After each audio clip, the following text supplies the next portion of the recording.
மீன ராசிக்காரர்கள் யோக பலத்தை ஜன்மசனியில் இருக்கிறீர்கள் என்பதை உடற்பயிற்சி மறந்து விடாதீர்கள். அடிவயிறு, கழிவுகள், முதுகுத்தண்டுவடம், மூட்டுக்கள், பாதம், நகம் வரை உள்ள உறுப்புகள் சிறிதாக பாதித்தாலும் மனோ அழுத்தத்தோடு நாள்படாமல் மருத்துவரை பார்ப்பது விசேஷமான பலனை தரும். 7.5 சனியில் ஜென்மத்தில் இருந்தாலும் திருமணம் நடக்கும், புத்திர சந்தானம் நடக்கும், அஷ்டலட்சுமி கடாட்சம் கிடைக்கும், தொழில் கிடைக்கும், கடல் கடந்து பயணங்கள் மேற்கொள்வீர்கள், கடல் கடந்து தொழில் ஆரம்பிப்பீர்கள், கடல் கடந்து வீடு வாங்குவது, முதலீடு செய்வது, பெரும் செல்வந்தராக ஆகுவதெல்லாம் மீனத்திற்கு ஏற்படக்கூடிய காலகட்டம்.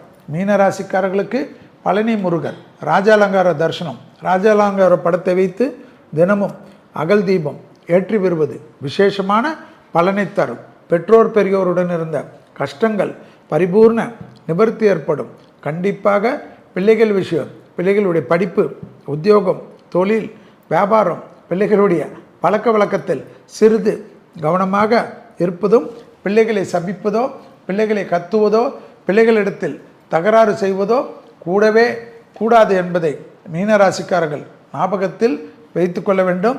கர்ப்பஸ்திரீகள் மருத்துவருடைய ஆலோசனை மீறாமல் மிக மிக கவனமாக பார்த்து கொள்வதும், அபிராமி அந்தாதி 40, 59, 75 தொடர்ச்சியாக கேட்டுக்கொண்டு இருக்க பெரிய அளவுக்கு அனுகூலங்கள் நிச்சயமாக ஏற்படுவது மீனத்திற்கு வரக்கூடிய பராப வருடத்தில் எல்லா விதத்திலும் அனுகூலங்கள், மிகப்பெரிய மாற்றங்கள், மிகப்பெரிய சந்தோஷங்கள் ஏற்படக்கூடிய நல்ல காலகட்டம். தனிப்பட்ட செல்வாக்குகள் கூடக்கூடிய அற்புதம் மீனராசிக்காரர்களுக்கு ஏற்படும்.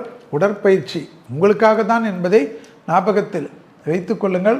அதே சமயம் திருமண தடைகள் நீங்கும், அஷ்டலட்சுமி கடாட்சம் நீங்கும், வேலை கிடைக்கும், தொழில் கிடைக்கும், உத்தியோகம் கிடைக்கும், அரசியலில் பேர் புகழ் கிடைக்கும், அரசாங்க தொழிலுக்காக அரசாங்க படிப்பு பெரிய எக்ஸாம் எழுதி வைத்து கொண்டிருக்கிறேன், நல்ல ரிசல்ட் கிடைக்கல, நீட்டு கிடைக்கல, எல்லாமே கிடைக்கக்கூடிய அமைப்பு மீனத்திற்கு உண்டு.